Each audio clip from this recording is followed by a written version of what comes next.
Le Real Madrid a pris une grosse décision concernant le futur d'Hendrick. Donc le Real ouvre la porte à un prêt d'Hendrick. Donc Ancelotti, ancien coach du Real Madrid, lui avait recommandé de partir à la recherche de temps de jeu avant le mondial des clubs, mais le Brésilien a souhaité rester.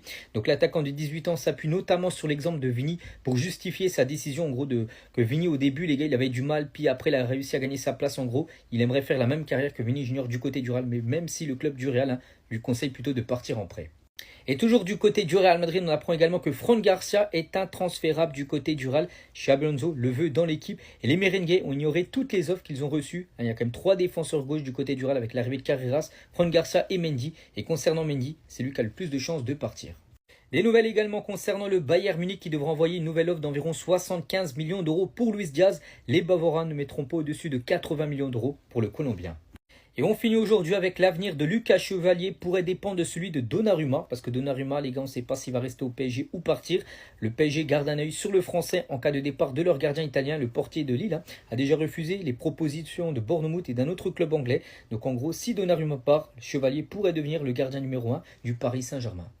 L'équipe anglaise de Chelsea sur tous les coups. Sur ce mercato, on apprend aujourd'hui que Chelsea a proposé entre 65 et 68 millions d'euros pour Kenan Yildiz à la Juventus Turin. Offre refusée par la Juve. La Juve souhaite le garder et même prolonger le joueur.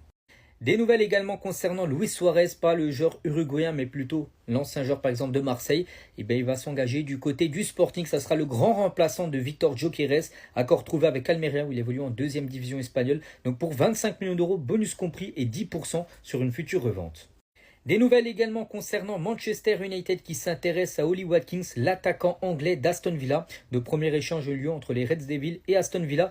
Et donc l'équipe de Villa, les gars de leur côté, s'intéresse plutôt à Alejandro Garnacho. Donc Garnacho pourrait filer à Aston Villa et lui du coup dans l'autre sens pourrait filer à Manchester United.